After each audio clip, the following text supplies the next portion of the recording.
बच्चे कभी कभी खाना खाने में बहुत ही आनाकानी करते हैं, तो मैंने यही सोचा कि आज क्या ऐसा बनाया जाए जो बच्चों को बहुत ही ज़्यादा पसंद आए। तो मैं आज आपके साथ ब्रेकफास्ट की रेसिपी शेयर करूंगी, जिसे देखते ही आपको खाने का मन करेगा और बच्चे तो इसको कभी भी मना नहीं कर पाएंगे। तो चलिए इसे बनाना शुरू करते हैं।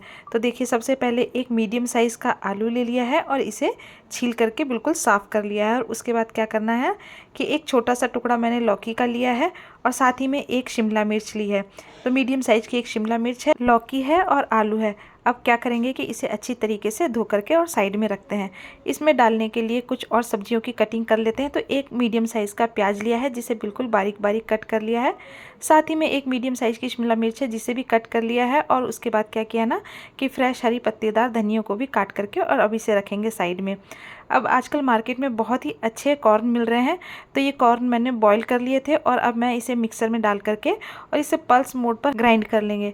तो देखिए, आप इसमें जितनी ज़्यादा सब्जियां डालेंगे ये उतना ही ज़्यादा हेल्थी बनता है, क्योंकि बच्चे सब्जी खाने में बहुत ही आनाकानी करते हैं। तो इसी तरीके से आप बच्चों को सब्जी खिला सकते हैं।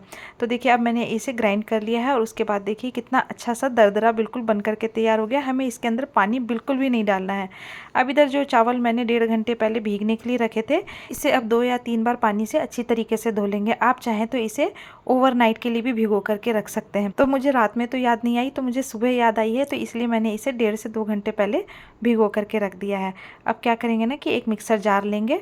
अगर आपके पास मिक्सर जार नहीं हो तो आप इसे सिलबट्टे पर भी बहुत ही अच्छी तरीके से पीस सकते हैं, लेकिन मेरे पास मिक्सर जार है तो मैं इसे इसमें डाल करके और इसका एक बहुत ही फाइन सा पेस्ट हमें इसका तैयार कर लेना है। तो इसमें मैंने आधा कप पानी डाला है और उसके बाद मैंने इसे चला लिया है। तो आप देखिए बिल्कुल इसी तरीके से अच्छी तरीके से पिस जाना चाहिए। तो हमने जो चावल पहले भिगो करके रखे थे, तो अब भिगो देने से क्या होता है ना कि इसी तरीके से पेस्ट बन करके तैयार होता है। अगर आप डायरेक्ट इसे पीसेंगे चावलों को तो ये उतना अच्छा पेस्ट बन करके तैयार नहीं होगा। तो इसलिए आप कोशिश करें कि चावलों को कम से कम 2 घंटे तो आप पहले भिगो ही दें, या फिर रात भर भिगो करके रखेंगे तो ज़्यादा अच्छा रहेगा। अब मैंने सारे चावल के पेस्ट को एक दूसरे बर्तन में ट्रांसफ़र कर लिया है। अब इसमें डालने के लिए क्या करेंगे ना कि एक मैंने मीडियम साइज़ का आलू लिया है, इसे ग्रेट कर लिया है। और उसके बाद जो हमने लौकी ली थी, तो लौकी का जो अंदर वाला वाइट वाला पार्ट होता है हमें बिल्कुल भी इस्तेमाल नहीं करना है। हमें जो ये सिर्फ इसका ऊपर वाला जो ग्रीन वाला पार्ट होता है ना, इसी को लौकी को आप घुमा घुमा करके और इसी को ग्रेट करें। तो देखिए इस तरीके से मैंने पूरी लौकी पे से जो ग्रीन वाला पार्ट होता है इसको घुमा करके और इसे ग्रेट कर लिया है।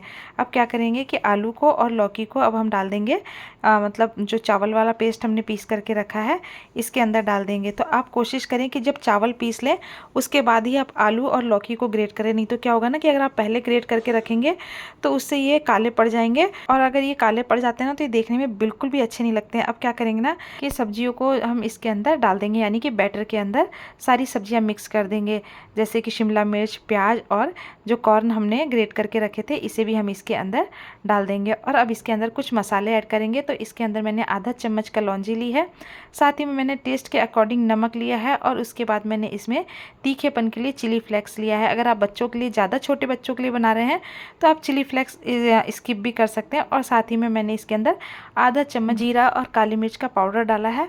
अब इसको डालने के बाद हमें क्या करना है कि इसे बिल्कुल अच्छी तरीके से फेंट लेना है। आपको इसके अंदर पानी बिल्कुल भी ऐड नहीं करना है। इसी तरीके से आपको कम से कम इसे 2 से 3 मिनट तक फेंट लेना है। इससे क्या होता है ना कि ये बहुत ही अच्छे बन करके तैयार होते हैं, एकदम क्रंची बन करके तैयार होते हैं। ऊपर से तो ये देखने में आपको ये क्रंची लगेंगे, लेकिन अंदर से खाने में बिल्कुल सॉफ्ट बनते हैं। तो देखिए इस तरीके से मैंने सारे बैटर को मिक्स कर लिया है और 2 से 3 मिनट तक इसे फेंट लिया है। अब एक पैन लिया है और पैन में आपको बिल्कुल थोड़ा सा तेल डालना है, मतलब 1 चम्मच या 2 चम्मच, इससे ज़्यादा आपको बिल्कुल तेल नहीं डालना है। हम कोशिश करेंगे कि हम बच्चों के लिए बना रहे हैं तो जितना कम ऑयल का इस्तेमाल करें उतना ही ज़्यादा अच्छा रहता है। अब पैन जब गर्म हो गया था तो मैंने इसमें तेल डाल करके और इस पर बैटर डाल दिया है और इसे 2 मिनट के लिए कवर करके रखा है। अब 2 मिनट हो चुके हैं तो अब हम इसे पलट लेते हैं। तो देखिए ये कितना अच्छा पक करके तैयार हुआ है। तो हमें दोनों तरफ से कम 2-2 मिनट तक इसे कवर करके और इसी तरीके से पका लेना है।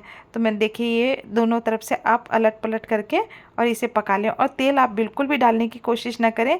बिना तेल के ये बहुत ही अच्छा बन करके तैयार होगा, यानी कि आप 1 चम्मच तेल से भी इसे बहुत ही आसानी से बना सकते हैं। तो देखिए इस तरीके से ये नाश्ता बन करके तैयार हो गया है। तो अब मिलते हैं नई रेसिपी के साथ। Take care, bye bye.